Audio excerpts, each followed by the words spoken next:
وتصير العروس الكليجاية محروق الصبعة.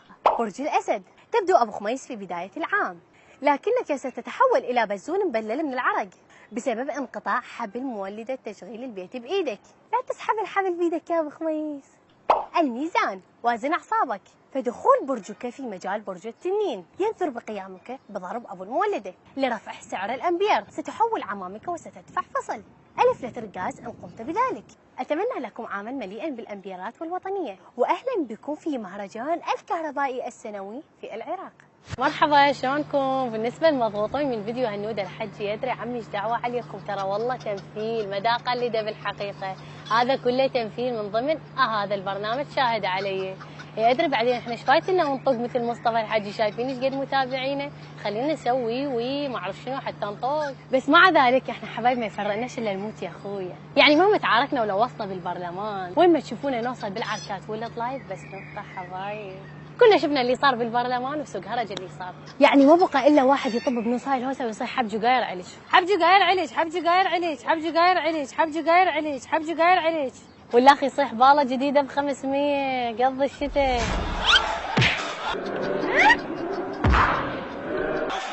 ارفع الجلسه؟ لا ارفع الجلسه. مكانك مكانك. لا وخر مكانك. سيد الرئيس ارجع شوي لورا، بس ارجع شوي بعد ارفع الجلسه. باله ب500 قض الشتاء، باله ب500 قض الشتاء، باله ب500. بس ارفع بس ارفع.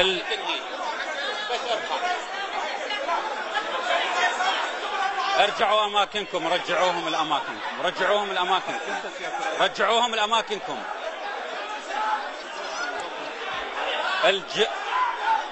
الجلسة ترفع ساعة، خلال ساعة ترفع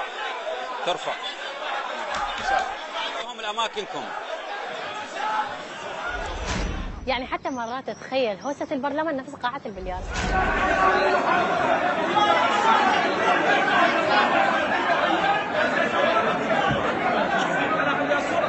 خلي ليش اول شيء صحيح ماكو مشكله. خلينا نشوف الشعب من الخاين ومن الواقعين.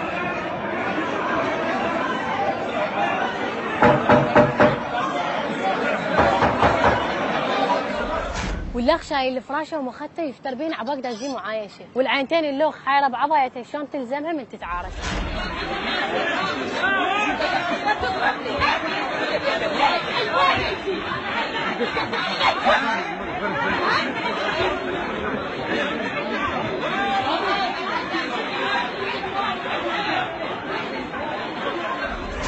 عركات لابو موزه، هد وانا هد.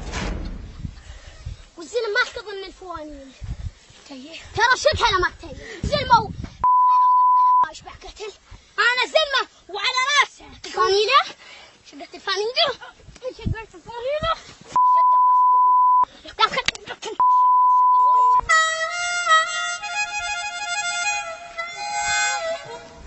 وقبس عوزم يجي هذا اللي يتعلق بنص اثنين، اللي متكامشين ما حد يقبل يهد الثاني، هو يجي يتعلقنا بنص. وطبعا من اصول العركه ان يتواجد الشخصيه الثقيله اللي بس يوقف لي غاز لازم موبايله ويصور وما له علاقه بالوضعيه. ومن اكو شخصيه ثقيله هذا اللي يصير اثقل من عنده ابو الطوبه، هذا ابو الطوبه اللي لما يزعل وياخذ طوبته ويقول له العب لو خرب الملعب، واللي هو يرفع الجلسه بكيفه ويخلي الجهال يتعاركون. هاي كلها قدامكم عيوني حتى تقولون الله ايش قد حلو عندنا برلمان يتعارك على مود الشعب. هي على مود الشعب يحبنا عيني، خلينا نشوف شلون يتعاركون على مودنا في ديتهم.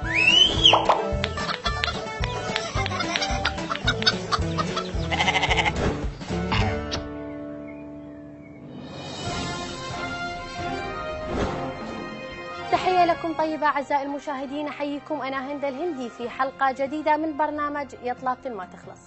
هل ستصير لنا تشارة بعد ما حدث في مجلس النواب من أزمة بين كتلة الزهديون والخستاويون، أم أن التشارة لن تصير؟ هل ستعود المياه إلى مجاريها أم أن المنهول انباقت والمياه طفحت؟ هل سيتدخل القضاء في حل المشاكل العالقة بين الخستاوي والزهدي أم أن ستوقع وثيقة شرف كل هذا وأكثر سنتناقش به مع ضيفي كل من السيدين من عمان عبر الأقمار الصناعية السيد سماسيم السماسيمي رئيس كتلة الزهدي في مجلس النواب، ومن أربيل السيد حلاقيم الحلاقيمي رئيس كتلة الخستاوي في المجلس. نعم، بداية سأبدأ مع السيد سماسيم السماسيمي. سيد، هل تعتقدون أن كتلة خستاويون بدأت تفرض رأيها عليكم، وكيف ستواجهون الأمر؟ طبعا مقدما أنا حاب أقول أنه ضيفك يا ست هند الهندي مع احترامي إلى كل شيء ما يفتهم، وأن كتلة الزهديون مستمرة بجمع التواقيع للإطاحة بقرارات كتلة خستاويون، وقريبا هاي الفترة راح نكشف عن ملفات لوريات مال سعف باقتها كتلة خستاويون، أو كلها عندنا بالأدلة. ما ضاع حق وراءه دبس راشي، وسيعلم الخستاويون أننا ما راح نسكت، وراح يدفعون ثمن الكيلو 5000 دينار بس خلني يلحق التمر وبعيوني. ولكم هذا تمر الشعب، شلون أعوف الدولة؟ الله جميل أعد. نعم سيد حلاقيمي، سمعت ما قاله رئيس لجنة زهديون، فما ردك؟ نعم سمعت كل الحكي. طبعا احترامي وتقديري إلى السيد سماسيم، أود أن أقول لك فرد كلمة، أنه هذا الإنسان تافه. ايش بقيت للاحترام؟ نعم. برطمان دبس التمر الخستاوي سيباع في السوق غصبا ما على خشم السيد سماسيم، وسيرى القاعدة الشعبية لكتلة خستاويون، ومن يقول لديه أدلة خليه ينقحها ويشرب ميها، لأن لجنة النزاهة ضاقت برطمان الدبس مالنا وكشفوا عن الملفات، وهذا كلامه طعام في دبق، ولا أعرف ما هذا المثل، بل الكتلة هي التي قالت قل هذا الكلام. لك طعام في دبق شنو؟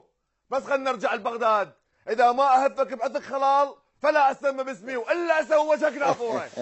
لك يمشي لك أبو عتق خلال، روح شوف الزهدي مالتك، إذا تفشقه ما يطلع منه جمار، يطلع منه شدات من دول الجوار، ويا ستار.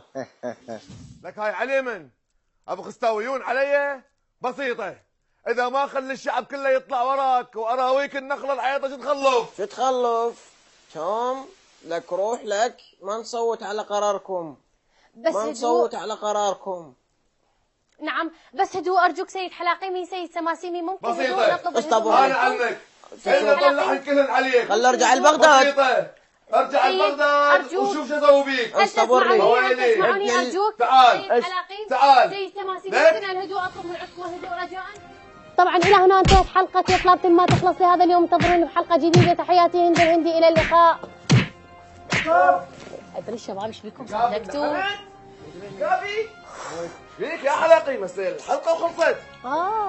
على غيرتك حلاقي. والله عجبتوني يلا على غيرتك. خنج سترة كذا دولار مشتريها، ايش بيك؟ شباب 2 شايات راح نجيب لكم شايات 2 هسه تستقبلون. ألف رحمة على والديك. لك هذا شلون كلام.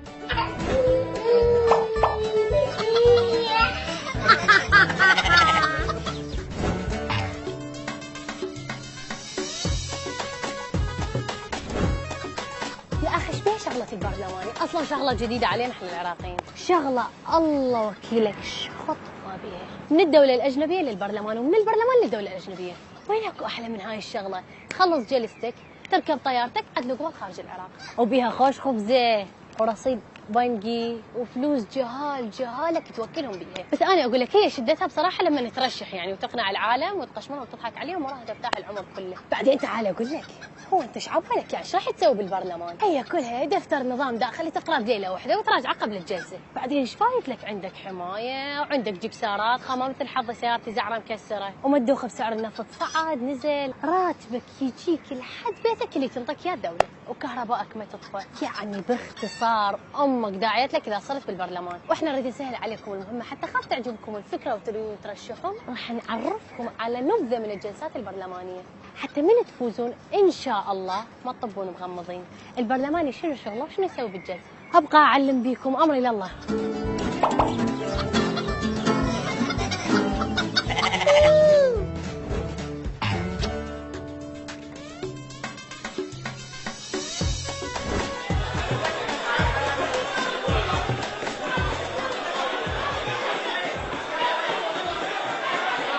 نفتتح الجلسة الآن للتصويت على قرارات هامة. نقطة نظام. نعم سيادة النائب تفضل. سيادة الرئيس، احنا بكافتيريا البرلمان مدى نلقى لفات جبن، أرجو أن يكون الموضوع باهتمامكم سيادة. الموضوع ضمن اهتماماتنا سيادة النائب، شكرا.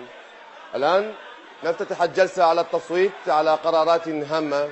نقطة نظام عيني سيادة الرئيس، ترى والله ما يصير هيجي، يعني هاي المطارة مالتي انا جايبتها من البيت كاملة، شوفها مدري من شرب من عندها وخلاليها عنا صدق تحجون، يرجى ان ينظم البرلمان قانون داخلي يمنع خنق المطارات ما يصير نكمل. نعم هذه نقطة نظام جيدة سيادة النائبة، شكرا جزيلا، شكرا. نقطة نظام مقبولة. الآن نفتتح الجلسة على التصويت على قرارات هامة. نقطة نظام. نعم سيادة النائب تفضل. هذا دين ديزني، أي يدغ بي بالمعنى الحقيقي. أرجو أن يكون الموضوع ضمن اهتماماتكم سيادة. شكرا سيادة النائب. ولك لا تدغ بي ولا هذه حركاتكم هاي ما أعرف شنو. خش اقعد يلا هدوء رجاء، هدوء، خلونا نبلش شغل. نعم نفتتح الجلسة على التصويت على قرارات هامة. سيادة الرئيس عيوني. تسلم عيونك عين سيادة النائبة، تفضلي. حلوة حمرتي؟ اخلي هذول لا؟ سيادة النائبة هاي مو نقطة نظام، هاي نقطة راس سطر، أرجوك. شكرا. هدوء. نفتتح الجلسة الآن للتصويت على قرارات هامة. نقطة نظام. تفضل سيادة النائب، تفضل. أخاف أروح أشرب مي سيادة الرئيس. مي؟ روح ابني روح اشرب مي. سيادة الرئيس نقطة نظام، ما راح أشرب مي. سيادة النائب يعني شنو تروح تشرب مي بعدين ما تريد تشرب مي؟ شايفني قدامك أضحوكة أو أهزوجة أو أرجوحة، أرجوك بلا حكي. تشرب مي لو لا؟ مخاف ياخذون مكاني وما أريد أكبر الموضوع وأسوي ضمن اهتماماتكم سيادة. خلاص هدوء. نفتتح هذه الجلسة للتصويت على قرارات هامة. سيادة الرئيس نقطة نظام. نعم سيادة النائبة، بس لا تقولي لي حمراء أرجوك، عيب من العالم. سيادة الرئيس مدري منو كاتب على المقعد مالتي ان شاء الله ما تفوزين بالدورة الجاية، ليش هيك ليش؟ فال الله ولا فالكم صدق تحجون، شو مسويت لكم اني؟ سيادة الرئيس اريد اعرف منو اللي كتب على هذا المقعد حتى كتله بالطلعة. اولا تفاجأنا الصبح بمن جالسين في مقاعدنا بدون ان نعرف ما هو السبب. والأمر الآخر ليروا الشعب العراقي كل مجلس النواب العراقي تم كسر أسماءنا كرؤساء كتل. رئيس كتلة الاتحاد الوطني كرساني بدون كلام بدون كلام. خليني أكمل ست حنان، خليني أكمل. خلي تكمل رأيها. طبعا الرئاسة ما تقبل بهيك حكي، مو عيب، مو خزي عليكم. شو نقول للشعب؟ نعم هدوء، انتوا ولد عوائل. خش. شكرا سيادة النائبة، نقطة نظام جدا مقبولة هاي. نفتتح الجلسة للتصويت على قرارات هامة. نقطة نظام. فضني سيادة النائب أرجوك. سيادة الرئيس، لا يجوز الشكوى على اللي شخبط على المقعد، لأن يجوز اللي مشخبط على المقعد هو من أعضاء الدورة البرلمانية السابقة، وما أريد أكبر الموضوع ويصير من ضمن اهتماماتكم سيادة. نعم سيادة النائب، ضمن اهتماماتنا. نقطة نظام مقبولا. الآن نفتتح الجلسة للتصويت على قرارات هامة. ما أدري ايش فيها النائبة، بس لا تخربطها يا شباب شوفوا لنا هاي محمرة ايش بيها تخربطت.